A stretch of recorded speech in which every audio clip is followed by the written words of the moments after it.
दोस्तों, कई बार कुछ लोग आपके संघर्ष में पीछे रहकर भी आपके जीत में उतने ही भागीदार होते हैं जितने कि वे लोग जो आपके साथ कदम से कदम मिला के चल रहे होते हैं। क्योंकि दोस्तों, ज़रूरी नहीं कि हमेशा सच बोल के ही लोगों का भला किया जाए। कभी कभी आपका छोटा सा झूठ भी लोगों के अंदर हिम्मत और जुनून पैदा कर देता है, जिससे वे अपने लक्ष्य को प्राप्त कर लेते हैं। नमस्कार दोस्तों, मैं आपका दोस्त अवधि शून्याल आपका स्वागत करता हूं हमारे YouTube चैनल छोटी सी बात पर। दोस्तों, यदि अभी तक आपने हमारा चैनल सब्सक्राइब नहीं किया है तो आप हमारे चैनल को सब्सक्राइब करें। वीडियो पसंद आने पर वीडियो को लाइक करें, शेयर करें और कमेंट देकर हम तक अपने व्यूज़ ज़रूर पहुँचाएँ। दोस्तों, आपके ये लाइक, कमेंट और शेयर ही हमारे अंदर के जो जज्बा है उसको बुलंद करता है, और ताकि हम आपके सामने डेली एक मोटिवेशनल वीडियो ला सकें। तो दोस्तों, लाइक, कमेंट और शेयर करना ना भूलिएगा। करते हैं आज की वीडियो की शुरुआत। दोस्तों, यह कहानी उन दिनों की है जब गौतम बुद्ध जी थोड़े बुजुर्ग हो गए थे और वे चलने में थोड़े से असमर्थ हो चुके थे। फिर भी वे लोगों के आग्रह पर गांव-गांव जाकर प्रवचन दिया करते थे। एक बार गौतम बुद्ध जी अपने शिष्य के साथ एक गांव से निकलकर दूसरे गांव की ओर जा रहे थे। रास्ता काफ़ी लंबा होने के कारण दोनों के दोनों काफ़ी थक चुके थे। कुछ दूर चलने के बाद उन्हें रास्ते में एक व्यक्ति मिलता है, जिससे शिष्य पूछते हैं कि जिस गांव की ओर हम जा रहे हैं वह यहाँ से कितनी दूरी पर है। वह व्यक्ति जवाब देता है कि बस 2 किलोमीटर की दूरी पर आपको आपकी मंजिल मिल जाएगी। इस पर गौतम बुद्ध जी उस व्यक्ति को देख के मुस्कुरा देते हैं और वह व्यक्ति भी गौतम बुद्ध जी को देखकर मुस्कुराता है। शिष्य को ये बात बड़ी अटपटी सी लगती है, पर फिर भी वे दोनों आगे प्रस्थान कर लेते हैं। अब करीब 3 से 4 किलोमीटर का फासला तय करने के बाद जब गौतम बुद्ध जी और उनका शिष्य काफ़ी थक जाते हैं तो वे थोड़ी देर के लिए विश्राम करने के लिए बैठ जाते हैं। इस पर शिष्य गौतम बुद्ध जी से पूछता है कि भगवंत, वह व्यक्ति तो कह रहा था कि 2 किलोमीटर की दूरी पर ही गाँव मिल जाएगा, लेकिन हम तो करीब 4 किलोमीटर दूर आ चुके हैं और फिर भी यहाँ पर कोई गांव नज़र नहीं आ रहा।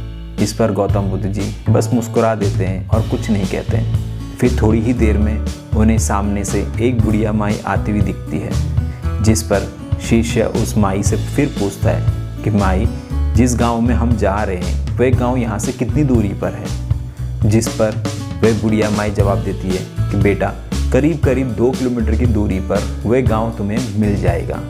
बुढ़िया माई का जवाब सुनकर भी गौतम बुद्ध जी उनकी ओर देखकर मुस्कुराते हैं और वे भी गौतम बुद्ध जी को देखकर मुस्कुराने लगती है। यह बात फिर से शिष्य नोटिस करता है और उसे ये बात फिर अजीब लगती है, पर फिर भी वे कुछ देर वहाँ पर विश्राम करने के बाद आगे बढ़ जाते हैं।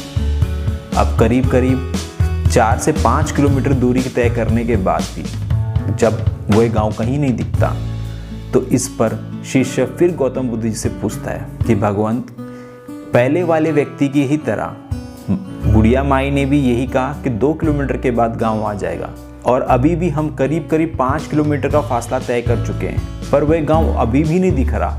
जिस पर गौतम बुद्ध जी कोई जवाब नहीं देते, बस हल्का सा मुस्कुरा देते हैं और शिष्य से कहते हैं कि आगे बढ़ते रहो, क्या पता अगले ही मोड़ पे वो गांव मिल जाए।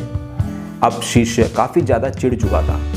कुछ दूर आने पर उन्हें एक व्यक्ति मिलता है जो अपने खेत में काम कर रहा होता है। चिड़चिड़े स्वभाव से शिष्य उस व्यक्ति से भी पूछता है कि अब हमें और कितना समय लगेगा उस गांव तक पहुंचने में। हम सुबह से चल रहे हैं और शाम होने आ गई है, पर फिर भी उस गाँव तक नहीं पहुँच पाए।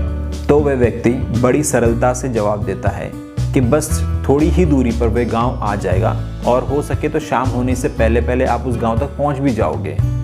उस व्यक्ति का जवाब सुनकर गौतम बुद्ध जी और वे व्यक्ति एक दूसरे को देखकर भीनी सी मुस्कुराहट भरते हैं और गौतम बुद्ध जी अपने शिष्य के साथ आगे बढ़ जाते हैं। महात्मा बुद्ध और शिष्य अपनी मंजिल की ओर चल रहे होते हैं और चलते चलते शाम भी ढल जाती है। तब तो शिष्य के सब्र का बांध ही टूट जाता है, क्योंकि तब तक भी वह गांव कहीं दिखाई नहीं देता और शिष्य तिल मिलाकर अपना सामान नीचे फेंक देता है और महात्मा बुद्ध से कहता है कि हे भगवान, वैसे तो आपने यही सिखाया है कि फिजूल के सवाल नहीं करने चाहिए, क्योंकि इनसे व्यर्थ में ही हमारी ऊर्जा नष्ट होती है। लेकिन अभी मैं आपसे पूछना चाहता हूँ कि आप ये क्या कर रहे हैं। आप उन तीनों व्यक्तियों को देख के मुस्कुरा दिए जो हमसे झूठ पर झूठ बोले जा रहे थे।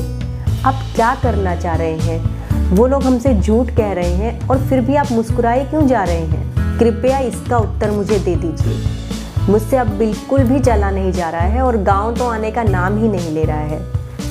अब महात्मा बुद्ध अपने शिष्य को समझाते हुए कहते हैं कि शांत हो जाओ, इतना परेशान मत हो, क्योंकि मैं जानता हूँ कि इस गांव तक पहुँचने के लिए 2 दिन का समय लगता है। शायद तुम्हें पता नहीं, पर मैं यहाँ पे पहले भी आ चुका हूँ। और जिस समय हमें वो पहला व्यक्ति मिला था जिसने कहा था कि 2 ही किलोमीटर का रास्ता बचा है, हम दोनों एक दूसरे को देखकर इसलिए मुस्कुरा दिए क्योंकि वह व्यक्ति भी समझ चुका था कि तुम थकान से अत्यंत व्याकुल हो गए हो और अब तुम में चलने का सामर्थ्य नहीं है, और बस तुम्हारा मनोबल बढ़ाने के लिए उसने ये छोटा सा झूठ बोल दिया था। और फिर इसी तरह से उन बुढ़िया माई ने और उस खेत में काम कर रहे व्यक्ति ने भी केवल तुम्हारा मनोबल बढ़ाने के लिए ही झूठ बोला था।